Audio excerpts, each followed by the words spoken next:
नमस्कार दोस्तों, स्वागत है आपका आपके अपने YouTube channel RPSC online classes में।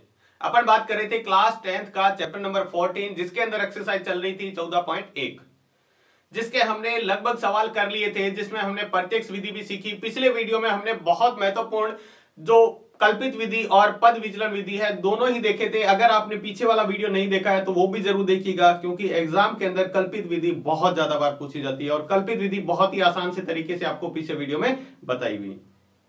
तो चलिए आज अपन सीखते हैं बाकी के जो बचे हुए सवाल है बहुत ही आसान से तरीके से। और आज के जो सवाल हैं, जो 3 सवाल बचे हुए हैं, तीनों ही एग्जाम की दृष्टि से बहुत महत्वपूर्ण है, जिसमें मैं बताऊंगा ये जो 2 पर्सन है वो तो बहुत ही ज्यादा महत्वपूर्ण है। आप एग्जाम के लिए उसको अच्छी तरह तैयार कर लें, निश्चित तौर पर आपको इनमें से पर्सन देखने को मिल सकता है। तो चलिए हम बात करते हैं हमारी जो 14.1 प्रश्नावली का नेक्स्ट जो सवाल है वो देखते हैं। हमारा जो सवाल नंबर है 7 नंबर सवाल, उसको देखते हैं। हालांकि ये इतना एग्जाम की दृष्टि से देखा जाए तो ये इतना महत्वपूर्ण नहीं, इसके आगे वाले जो 2 सवाल हैं वो बहुत महत्वपूर्ण है। इसको चलिए हम देखते हैं, सवाल को पढ़ते हैं और उसको समझते हैं क्या दिया हुआ है। वायु में सल्फर डाइऑक्साइड यानी SO2 की सांद्रता प्रति मिलियन में ज्ञात करने के लिए एक नगर में 30 मोहल्लों में आंकड़े एकत्रित किए गए, जिन्हें नीचे प्रस्तुत किए गए। आपको क्या करना है, सांद्रता का माध्य ज्ञात करना है। क्या ज्ञात करना है, माध्य। तो माध्य के लिए सिंपल सा आपको दिया हुआ है, सांद्रता दे रखी है, बारंबारता दे रखी है। अपन इसकी सारणी बना लेते हैं और इसको जल्दी से हल कर लेते हैं बहुत ही सिंपल से तरीके से।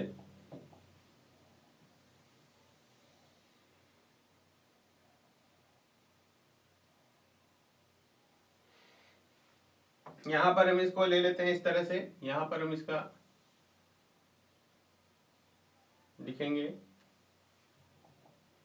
सारणी को थोड़ा सा बड़ा बनाते हैं। इस तरह से हम इसको प्रत्यक्ष विधि से ही करने वाले हैं।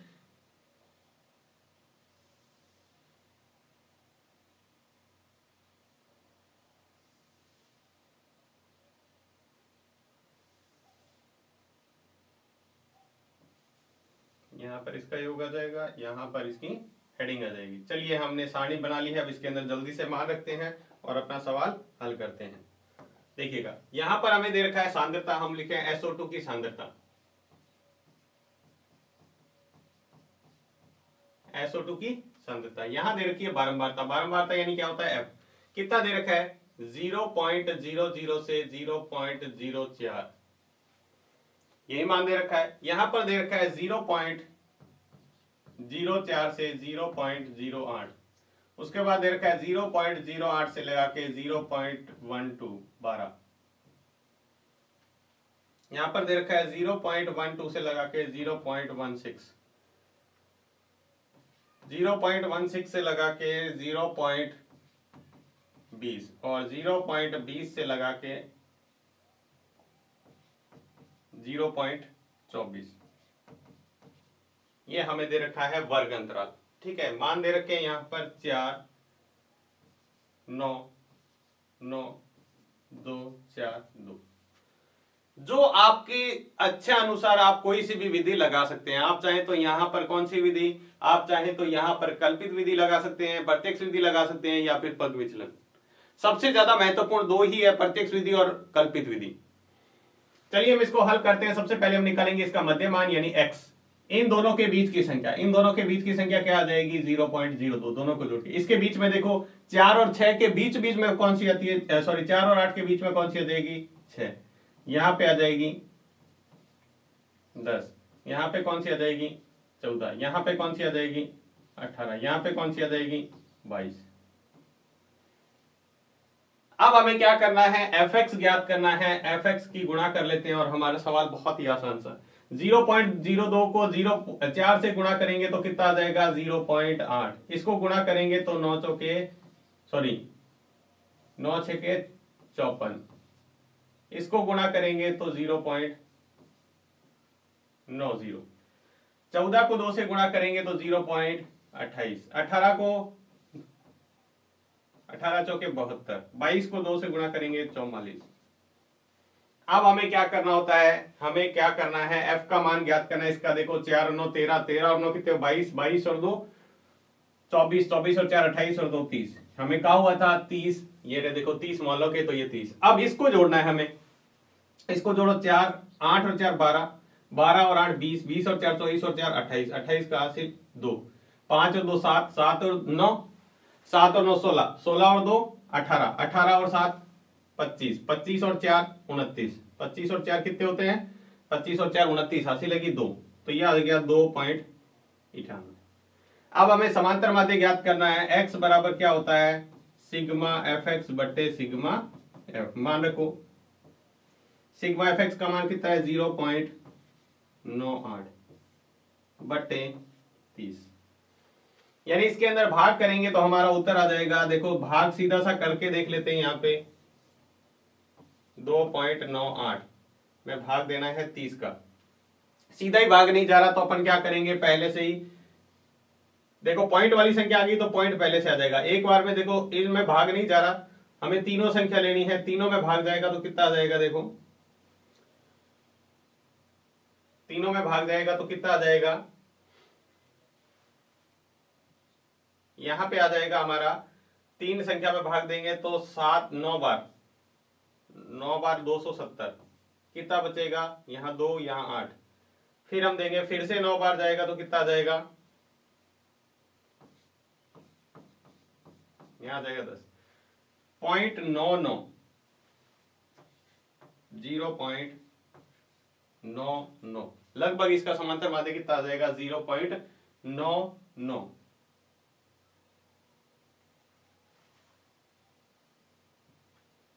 एक बार ध्यान से देखिएगा, 0.99 नहीं 0.09 आएगा, 0.09।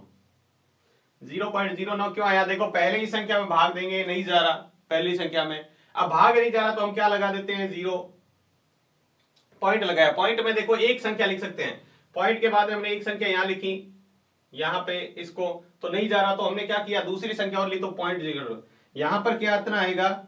0.09 आएगा, 0.09 आएगा। थोड़ा सा यहां पर देख लें, अगर इस तरह से आपको समझ में नहीं आ रहा तो दूसरा तरीका देखो क्या कर सकते हैं हम, यहां थोड़ा सा ध्यान देंगे, भाग नहीं जा रहा पॉइंट हटा दो, पॉइंट हटाते ही नीचे कितना आ जाएगा? 100। अब क्या करो, 298 में 3 का भाग दे लो, कितने का? 3, 9 तीय कितना होता है? 27, फिर 9 तीय 27, 9, 2 बार 9 9 आ गया। अब 1000 का भाग करेंगे, 3 संख्या बाद पॉइंट लगाना है, 9 9 आया है, 3 संख्या बाद पॉइंट लगाना तो इससे पहले 0 लगा के लगाना पड़ेगा, तो ये आएगा। चाहे तो ये तरीका लगा लो चाहे वो तरीका, भाग में गलती नहीं करनी है, ये ध्यान रखना है। तो इसका ये था सिंपल सा 7वां सवाल, समझ में आ गया होगा। हाँ, ये सवाल तो बहुत महत्वपूर्ण है, इसके आगे वाला और ये सवाल दोनों ही बहुत महत्वपूर्ण है। आप इन सवालों को दोनों ही विधि से करके देखना, आपको कल्पित विधि से भी करके देखना है और प्रत्यक्ष विधि से तो करना है ही है। तो चलिए हम देखते हैं क्या सवाल दिया है। किसी कक्षा अध्यापिका ने पूरे सत्र में अपनी कक्षा में 40 विद्यार्थियों की अनुपस्थिति निम्नलिखित रूप से रिकॉर्ड की गई, मतलब उनकी प्रेजेंटेंस है, कौन अनुपस्थित रहा है। एक विद्यार्थी जितने दिन अनुपस्थित रहा है उसका माध्य निकालिए, उसका माध्य निकाल रहा है। तो हम क्या करेंगे, पहले इसकी जल्दी से टेबल बना लेते हैं, टेबल बना के हम इसको हल करेंगे तो आसानी से हल कर पाएंगे।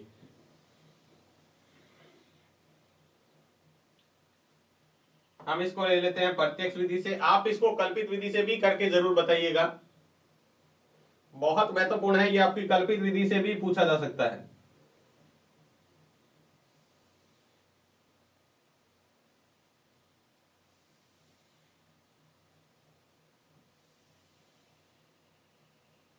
ये है यहां पर, सबसे पहले है दिनों की संख्या,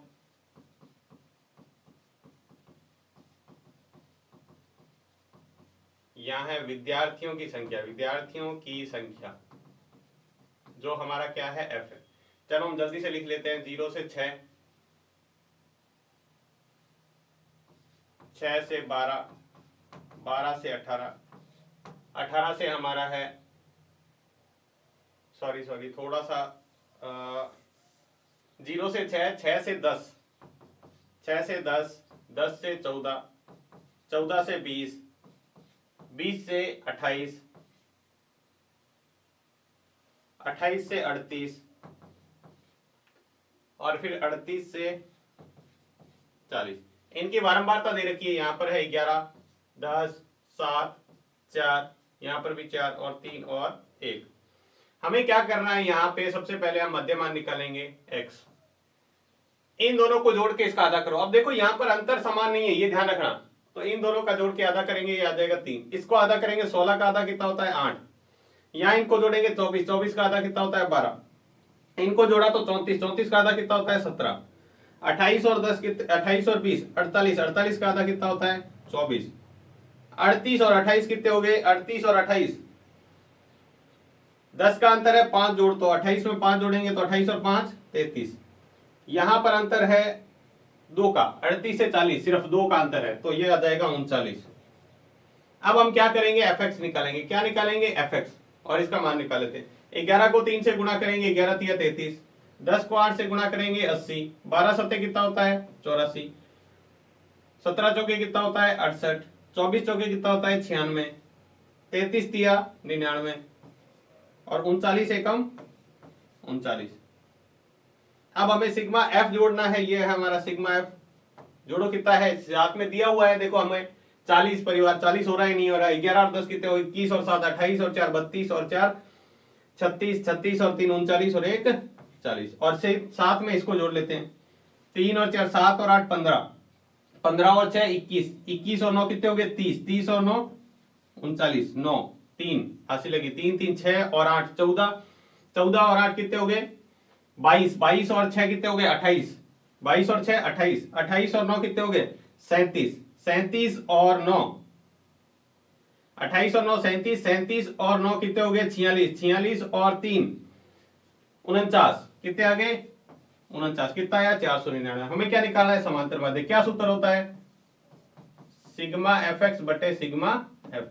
मान रखो 499 बटे 40, इसमें भाग कर दो, भाग करने पर कितना आ जाएगा 4 एकम 4, 4 दूनी 8, 4 चौक 16, 16 के बाद बचा 3, 7 चौके 28, 2 5, 12.475। ये क्या आ जाएगा, ये आ जाएगा इसका समांतर माध्य। कौन कितनी एवरेज छुट्टी रख रहा है, तो 12 से लगा के 12.475, ये है इसका एवरेज छुट्टी का। जो आपसे पूछा अनुपस्थिति का, तो ये इसका समांतर माध्य हो गया। हमने प्रत्यक्ष विधि देखो सीधा सा है, आपको मध्य मान निकालना। मध्य मान देखो यहां पर अंतर बराबर नहीं है, तो हम क्या करेंगे इन दोनों को जोड़ के आधा कर दो। 0 और 6 जोड़ा 6, 6 का आधा 3, 8 और सॉरी 6 और 10 जोड़ा 16, 16 का आधा 8, 10 और 14 24, 24 का आधा कितना हो गया 12। तो इस तरह से हमने क्या किया, सबका अलग अलग जोड़ के अंतर निकाला, क्योंकि अंतर समान नहीं है यहाँ पे, तो ये बात ध्यान रखना, इसीलिए सवाल बहुत महत्वपूर्ण है। चलिए हम इसका अगला सवाल देखते हैं। हमारा जो अंतिम सवाल है इस प्रश्नावली का, सबसे महत्वपूर्ण सवाल ही यही है, सबसे महत्वपूर्ण। दोनों ही विधि से कीजिएगा इसको, प्रत्यक्ष विधि और कल्पित विधि, दोनों से ही बहुत महत्वपूर्ण सवाल है ये। चलिए हम इसको करते हैं बहुत ही आसान से तरीके से, प्रत्यक्ष विधि से इसको हल करते हैं।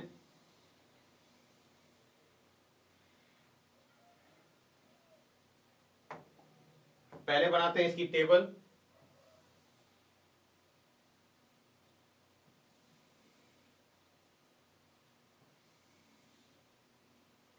ये हमने बना दी इसकी टेबल। टेबल बनाने के बाद सीधा मान रखते हैं और इसको हल करते हैं।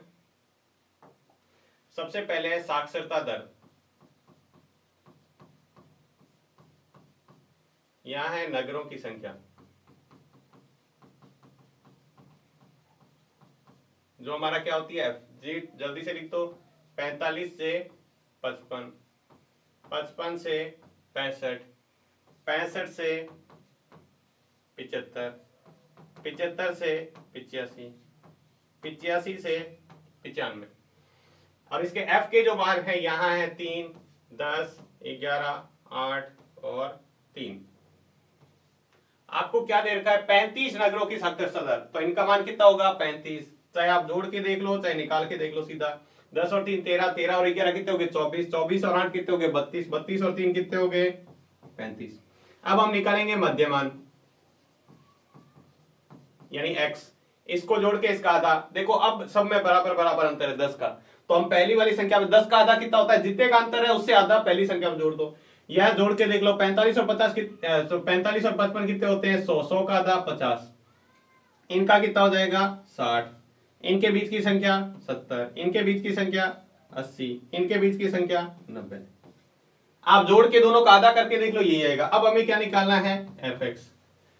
एफ एक्स कैसे निकालते हैं, एफ ये रहा और एक्स ये रहा, दोनों की गुणा करा दो। 50 को 3 से गुणा करेंगे 150, 60 को 10 से गुणा करेंगे ये आ गया, 70 को 11 से गुणा करेंगे 770, 8 को 8 से गुणा करेंगे 8 64 और 1 0, 9 को 3 से गुणा किए 9 3 27 और ये आ गया। अब इसको भी जोड़ लो, ये आ जाएगा 0, ये आ जाएगा 5 और 7 12 और 4 12 और 4 16 और 23, 7 कितने हो गए 23, 2 और 1 3, 3 और 6 9, 9 और 7 16, 16 और 6 22 23 24, कितना आ गया 24। समांतर माध्य निकाला है, सिंपल सा, सिग्मा एफ एक्स बराबर सॉरी एक्स बार बराबर सिग्मा एफ एक्स बट्टे सिग्मा एफ, ये है 2430 बट्टे 35, 2430 बट्टे 35। इसके अंदर भाग कर दो, इसका आंसर आ जाएगा। तो हम भाग करके देख लेते हैं कितना आ रहा है।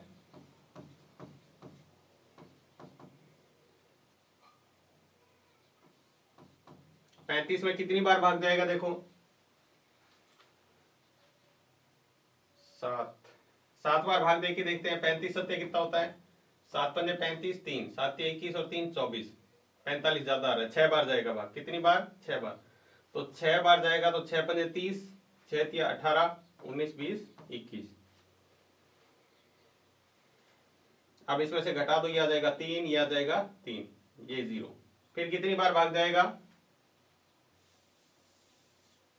अब नेक्स्ट टाइम भाग जाएगा वो जाएगा शायद 8 बार। 8 पंजे 40, 8 चौके 32 और 4 36, 9 बार चला जाएगा। 9 पंजे 45, 4 9 तिया 27 और 4 31, कितनी बार जाएगा 9 बार। 9 बार जाएगा तो 315, ये इसमें से जाएगा 5, यहां जाएगा 2, 2 में से क्या 1।